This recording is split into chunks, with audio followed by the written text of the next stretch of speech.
నేటి UG re exam ముగిసింది. 2 గంటల నుంచి సాయంత్రం 5 గంటల 15 నిమిషాల వరకు పరీక్ష రాశారు. టోటల్ గా 23 లక్షల మంది విద్యార్థులు ఈ ఎగ్జామ్ రాశారు.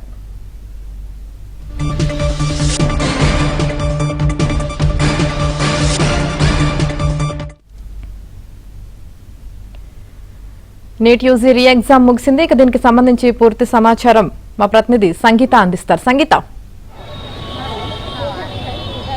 యామిని, ప్రస్తుతం నేను ఇప్పుడు బేగంపేట మహిళా డిగ్రీ కాలేజ్ దగ్గర ఉన్నాను. ఇక్కడ చూసేసుకుంటే 2 గంటల నుంచి 5 గంటల 15 నిమిషాల వరకు కూడా ప్రశాంతమైన వాతావరణంలోనే నీట్ రీ ఎగ్జామ్ అనేది జరిగింది. అయితే కొన్ని ప్లేసెస్లో మాత్రము విద్యార్థులు నిమిషం ఆలస్యం అవడంతో విద్యార్థులను లోపలికి మాత్రం అలో చేయలేదు. ఎందుకు అనంటే ఎన్టీఏ ఆధ్వర్యంలోనే పరీక్ష అంతా కండక్ట్ చేస్తున్నాము, వారు అక్కడి నుంచే మొత్తం మానిటరింగ్ అనేది చేయడం జరుగుతుంది అని చెప్పేసి చెప్పడం జరిగింది. మనం ఉన్న సెంటర్ దగ్గర కూడా దాదాపుగా 3 స్టూడెంట్స్ కూడా ఇక్కడ 1 మినిట్ ఆలస్యంతో రావడము, వారు ఇక్కడ ఉన్న ఎవరైతే సిబ్బంది ఉంటారో వారిని ప్రాధేయపడము, వేడుకోవడం, లోపలికి ఎగ్జామ్ అలౌ చేయండి అని చెప్పేసి చెప్పడం జరిగింది. అయితే విద్యార్థులందరూ కూడా ఇప్పుడిప్పుడే ఎగ్జామ్ అంతా కూడా 5:15గా కంప్లీట్ అయిపోయింది కాబట్టి లోపల అంతా ఫినిష్ చేసుకొని విద్యార్థులు ఒక్కొక్కరిగా కూడా పరీక్షా కేంద్రం నుంచి బయటికి రావడం జరుగుతుంది. తల్లిదండ్రులు వారి కోసం వెయిట్ చేస్తూ ఉన్నారు, పరీక్ష ఏ విధంగా రాశారు ఏంటి అని చెప్పేసి.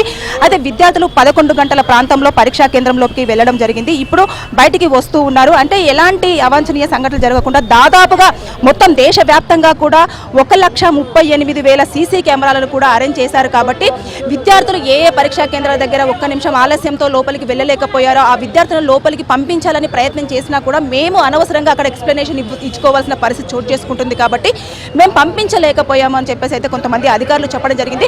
అయితే ఇప్పుడు బేగంపేట ఏదైతే సెంటర్ ఉందో సెంటర్ 1, సెంటర్ 2 ఈ రెండింటికి కలిపి మొత్తం లా అండ్ ఆర్డర్లో 40 మంది పోలీసులు, అదేవిధంగా ట్రాఫిక్ వాళ్ళు 30 మంది, ఇక పారామిలిటరీ బలగారులు, అదేవిధంగా సెక్యూరిటీ వాళ్ళు, దాంతోపాటు చాలా వరకు పోలీసు సిబ్బంది అంతా కూడా దీనిపైన సిబ్బంది మొత్తం కూడా వర్క్ చేయడం జరిగింది. విద్యార్థులకు ఎలాంటి సంఘటనలు చోటు చేసుకోకుండా చాలా ప్రశాంతమైన వాతావరణంలో ఈ పరీక్ష రాయాలి అన్న ఉద్దేశంతో కూడా వారికి ముందుగానే పరీక్షా కేంద్రంలోకి పంపించినప్పుడే వారి దగ్గర ఏమేమి ఐడెంటిటీ ప్రూఫ్స్ ఉండాలి, దాంతోపాటు ఎలాంటి బస్సుల లోపలికి ఎలా చేస్తారు అని చెప్పేసి అనే దానిపైన కూడా ఒక అవగాహన ఉంది కాబట్టి దాని నేపథ్యంలోనే పరీక్షా కేంద్రంలోకి వెళ్ళడం జరిగింది. అయితే ఓవరాల్గా మొత్తం దేశవ్యాప్తంగా కూడా 22,79,000 మంది విద్యార్థులు పరీక్షకు హాజరవుతాను అని చెప్పేసి అన్నారు. కానీ కొన్ని ప్రాంతాలలో మనం చూసుకుంటే విద్యార్థులు పరీక్షకు హాజరు కాలేని పరిస్థితి చోటు చేసుకుంది. పరీక్షా కేంద్రాల ముందు గేటు ముందరనే లాక్ చేసిన తర్వాత ఏడ్చిన సందర్భాలు కూడా మనం చూస్తూ వచ్చాము. అయితే ఈ లెక్కను చూసేసుకుంటే పేరెంట్స్ విద్యార్థులు ఎంత ప్రాధేయపడ్డా కూడా వారికైతే ఇలా లోపలికి పరీక్ష రాసే అవకాశం అయితే చోటు చేసుకోలేదు. ఈసారైనా నీట్ రీ ఎగ్జామ్ కండక్ట్ చేశారు కాబట్టి ఎన్టీఏ కొంచెం పర్యవేక్షణ చేసేసి లీక్ కాకుండా పరీక్షను రద్దు చేయకుండా ఉండేలాగా చూసుకోవాలని చెప్పేసి అయితే తల్లిదండ్రులు చెప్తూ ఉన్నారు. అయితే మనము ఇక్కడ చూసేసుకుంటే విద్యార్థులు మాత్రం పరీక్ష బాగానే రాసాము అని చెప్పేసి బయటకు వచ్చేసి పేరెంట్స్ చూస్తున్నారు. ఇక్కడ చాలా మంది కూడా పేరెంట్స్ అందరూ కూడా వెయిట్ చేస్తూ ఉన్నారు, పిల్లలు వాళ్ళందరూ కూడా ఎగ్జామ్ ఎలా రాశారు ఏంటి అని చెప్పేసి కనుక్కునే సిచ్యువేషన్లో. అదే మనమైతే కొంతమందిని మాట్లాడిపించే ప్రయత్నం అయితే చేద్దాము. సార్ చెప్పండి, మీరు పాపన బాబాయ్ ఎవరు ఎగ్జామ్ రాస్తాం? బాబు చెప్పండి. అంటే ఎగ్జామ్ ఎగ్జామ్ రాస్తున్నాడు, సెకండ్ టైం మొన్న క్యాన్సిల్ అయింది, ఇప్పుడు ప్రిపేర్ అవుతున్నాడు. బాగా రాస్తాడు అనుకుంటున్నాం, మరి సార్ లాస్ట్ టైం బాగా రాశాడు, ఇప్పుడు ఏమవుతుందో చూడాలి. ఓకే, రీకండక్ట్ చేయడం వల్ల ఏమన్నా మీరు ఇబ్బంది? బాబు యాంగ్జైటీ ఫీల్ అయ్యాడు, బాగా ప్రిపేర్ అయినాడు, మళ్ళీ రీప్రిపేర్ అవ్వాలంటే కొద్దిగా టైం పట్టింది ప్రిపేర్ అవ్వడానికి. బట్ చూద్దాం, విల్సి. చెప్పండి, ఎగ్జామ్ రాసి వస్తున్నారు కదా, మీరు చాలా హ్యాపీగా కనిపిస్తున్నారు.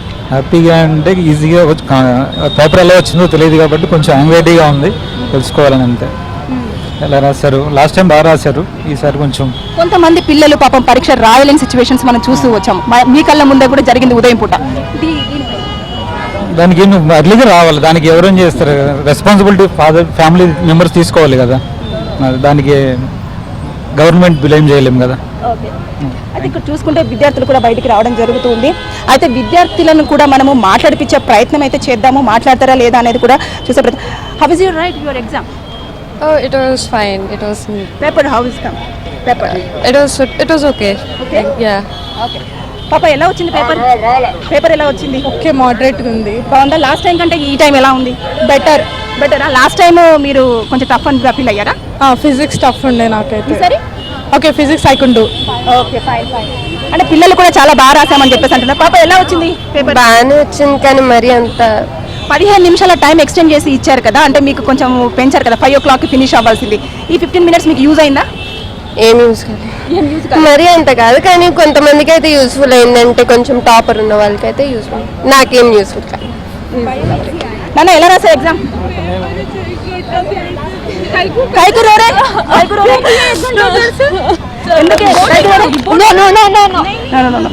ఓకే, మొత్తానికైతే ఓవరాల్ గా చూసుకుంటే పరీక్షా కేంద్రం వద్ద కొంతమంది ఎగ్జామ్ చాలా బాగా రాసాము. లాస్ట్ టైం కంటే కూడా ఈసారి పేపర్ అనేది చాలా ఈజీగా రావడం జరిగింది. లాస్ట్ టైం ఫిజిక్స్ చాలా వరకు కొంచెం టఫ్ గా వచ్చింది, ఈసారి మాత్రం చాలా నీట్ గా వచ్చింది అని చెప్పేసి అయితే కొంతమంది విద్యార్థులు చాలా హ్యాపీ వ్యక్తం చేస్తుంటే, కొంతమంది నేను టైంకి రాయలేకపోయానని చెప్పేసి ఏడుస్తున్న వాళ్ళని కూడా మనం చూసాం. ఓవరాల్ గా చూసుకుంటే మాత్రం పరీక్ష చాలా ప్రశాంతమైన వాతావరణంలోనే కంప్లీట్ చేసిందని చెప్పేసి మనం అనుకోవచ్చు. Yamini, right, thank you Sangeetha.